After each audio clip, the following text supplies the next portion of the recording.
Welcome to the Form 1040 walkthrough for the TaxMinds tax software. Now, here we're going to go over how to input all the information into the 1040 tax returns into our tax software and everything it has, all the features that it has that makes a tax professional's life a lot easier. So let's get started.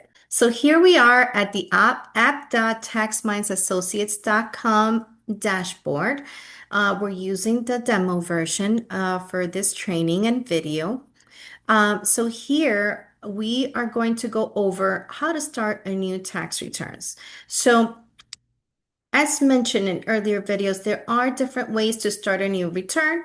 One of the ways is here on the recent returns, you can select here for new. Also on your dashboard menu section where it says returns, you can also select this new section here. Or the other option is during your client list, whenever you have the client information here, you can select the little actions toolbox and create a return from there. Now we're going to go to the dashboard and hit this section here where it says new return. Now here you have the option to, if you haven't created the client's information here, which you should, this will be should be your first step. But let's say you forgot or you missed it, then you're gonna have to put in their client's information here. So it always recommended for you to put the client's information first and send them an invitation for the client portal so they can also do the remote signature and access their tax information. But in case you forgot to do this and skip the steps, you can also create it here.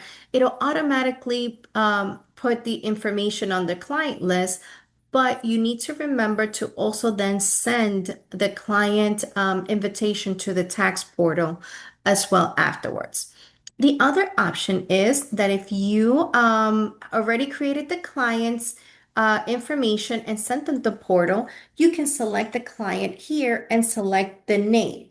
And once you select the name, their tax information will automatically populate here, meaning their social, their first name, last name, phone number, and email. So once you select that, everything will be here in this section. Now we're going to go to the forms mode here. Let's do get an existing return. Second, Singleton. Let's select already existing return. So once you select the client, we're going to go here. It's going to show up as a 1040 form. Now, the 1040 form, as you know, it's the backbone of every tax return. So here it's going to show you what the filing status is, if they have any dependents, and any of the tax, and also the tax summary of everything that was filed. So our tax software has a built-in tax form engine where it automatically calculates the federal and state forms. It also includes the 1040 forms, Schedule A, B, C, D, and E, business forms 1120, 1120S, and 1065. It calculates credits and deductions. So all of this is important because it reduces the manual calculations and it also improves the accuracy. It also updates automatically depending on the tax law changes. Just like this year, there were many changes that were made. So our system, it's already updated with the changes that were passed through the IRS. Now we have this for business for unlimited. We have unlimited individual tax returns, and then we can also do the business tax return support as well, which we're going to go over in a different video. And then as far as the individual, we can also do multi-state filing, which supports for resident, non-resident, and part year state returns. Now, this is extremely important as well because people's lives and situations can change drastically from one year to the next. So it helps you, our tax software helps you handle relocation, remote work, and also rental property, especially if they're located on different parts in other states where you do not reside. It also prevents double taxation and also ensures the state compliance. Now, In this 1040 form, we are going to, it's going to automatically default into the form 1040, unless your client situation is different. And then you also have the option to print Spanish versions of the forms if available.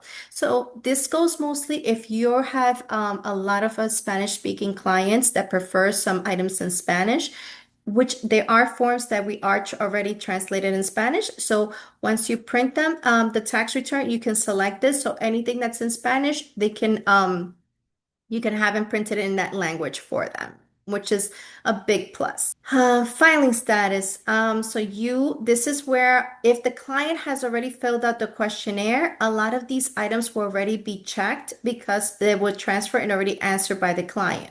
But if they weren't, then you can select it for them. So you're going to select whatever their filing status is in here in this section. And then their personal information will get transferred from the client information worksheet that you have sent over to them on their client portal, and it gets transferred here in this section. Here you would put their daytime phone number and their occupation, what they do for a living. If they have an identity protection pin, it'll go right here in this section. And then you have certain information here if they're a student, if they're disabled, if someone can claim them as a dependent, if they're blind, and if you want to donate $3 to go to the presidential election fund. In this section here will be the address of the person, of the taxpayer. And then you're going to check here if the main home or your spouses is filing a joint return was in the US for more than half of 2025.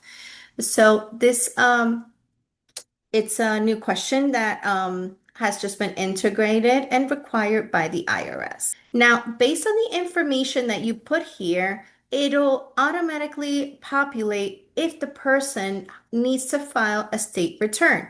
Now, because this person lives in California, automatically they're supposed to file a state return. Now, if they live in certain other states, such as Florida or any other states that they're not required to file taxes based on the information of their address here, if it does state that it's in Florida or any other state that doesn't require state tax, then this information would not populate. But in this case, California does require its taxpayers to file state taxes themselves. Okay. So here in this section, you are going to specify if the taxpayer or the spouse received the form 1095A, which is for healthcare, and you're going to select the appropriate box here. If you select yes, the form for the 1095A will populate. If you say no, then nothing happens. And then here it's going to ask you, which are mandatory questions at any time in 25. Did you receive a reward or payment for property or services or sell and exchange any items? So you're going to select whether it's yes or no. And then here in the dependents information is where you would add the dependent information. If it is possible, you can have multiple dependents. So you're going to put each dependent information one section at a time. So you would put in the dependent's first name, last name, social, birthday, their relationship to you, which will give you a series of different options here. The dependent type, whether they live with you or they live apart, or it's another type of dependent, or it's not considered a dependent. You're gonna specify how long they've lived with you.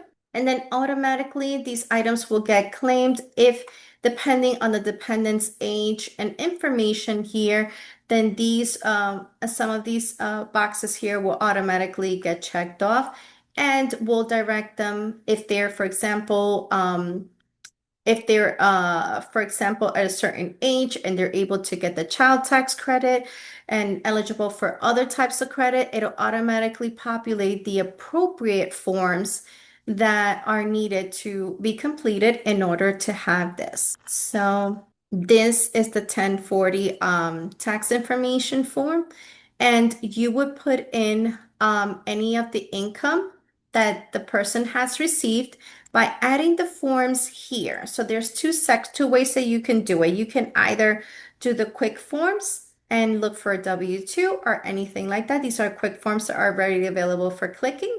Or you can add the form and look for a specific form. So for example, if we're looking over for a W-2, we can select it here. If we're looking for a specific 1099, then you would select whichever one or just type in the type of 1099 that you're looking for. You will add in the income that it's needed, whether it's 1099s or W-2s. And you would receive in the tax summary everything that the client has on their summary. And this is the 1040 form and how to apply their income.